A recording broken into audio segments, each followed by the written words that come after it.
long time ago how the promise of the Lord came true. When the children of Israel found the promised land, complete with milk and honey and a view.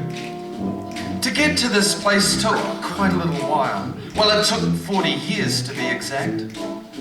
But a leader like Joshua, well, could get his people there even though a map and compass he lacked.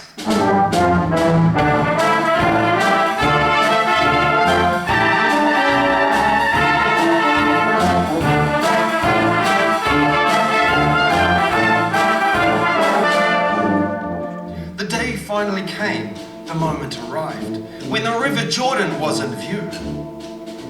Joshua and company were on the east side in a quandary as to what to do. You see, across the water, just down the road, was the promised land we know. But there was a little problem, a tiny obstacle. It was a city called Jericho.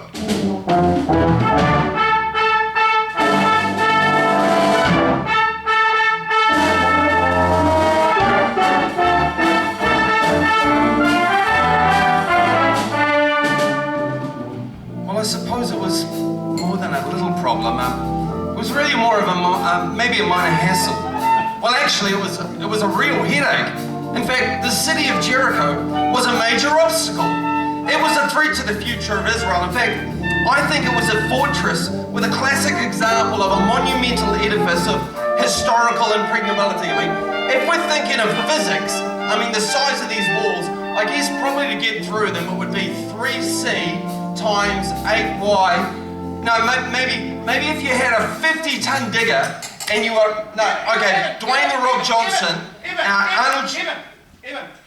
What? What are you doing? I'm just talking about walls. The people of Hawera want to hear about walls, don't you? Yeah. Oh, come on. That was a resounding yeah.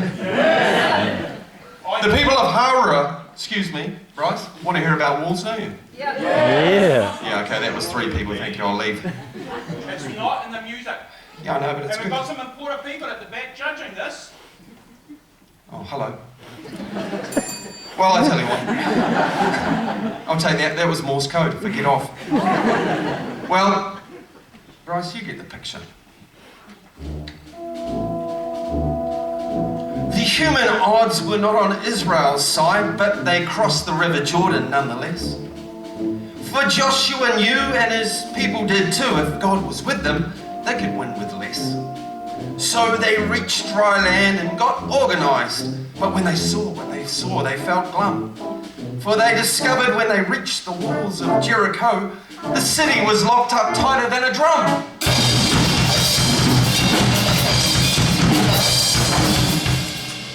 Wow. Drummers these days. I tell you what, a drum solo is a lot like a sneeze. You can see it coming, but you can't do anything about it. You behave yourself back there. So, what I was actually trying to say, it was kind of a simile, it was a figure of speech, it was an analogy. Oh, an analogy. Now I've got the band with me, against me.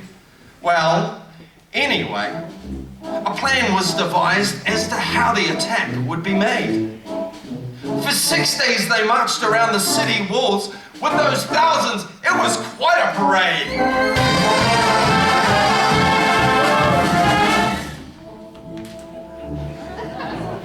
I didn't sign up for this. Is it your size? No. So Bryce, you know, obviously I'm getting paid a lot of money for this, but I didn't envisage this sort of mental stress. Sorry, we'll stick to our parts from here on in. Thank you. Good. I don't believe you. Where was I now? Oh yes, the 7th day, the day that Jericho would come to an end. The Israelites assembled with their thousands to fight. It was almost too much to comprehend. Imagine, if you will, the 7 priests in front, with their trumpets all ready to blow.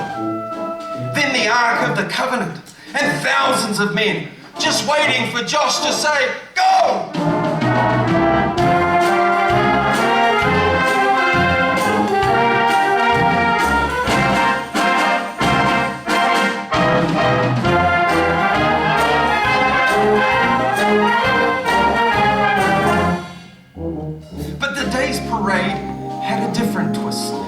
that no one from the city could escape.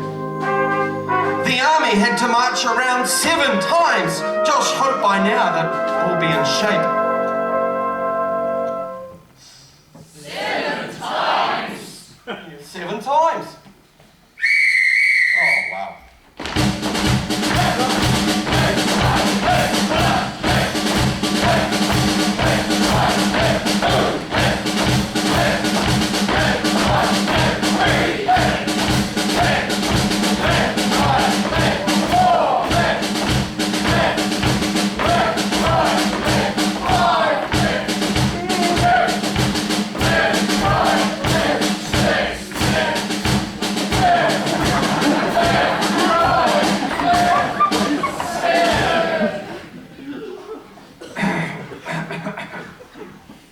Well, as the Israelites came around the 7th time, the fateful moment was finally at hand.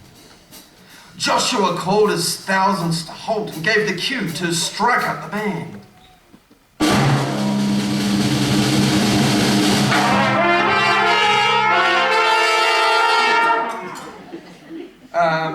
That may need a little bit of practice, guys.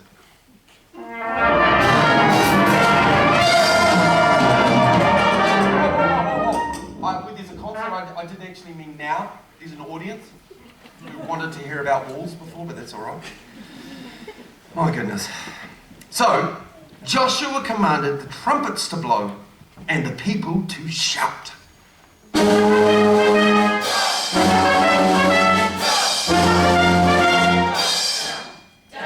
Down with the wolves. Down with the wolves. Down with the wolves. Down with the wolves. Now, by this time, some strange things were happening. The ground around the city began to shake. The citizens of Jericho were also pretty shook as their wells began to crumble and break. Now the rumble reached 10 on the Richter scale as those quakes and tremors hit that town. Even Josh was amazed, and his people were dazed when the walls came a-tumbling down.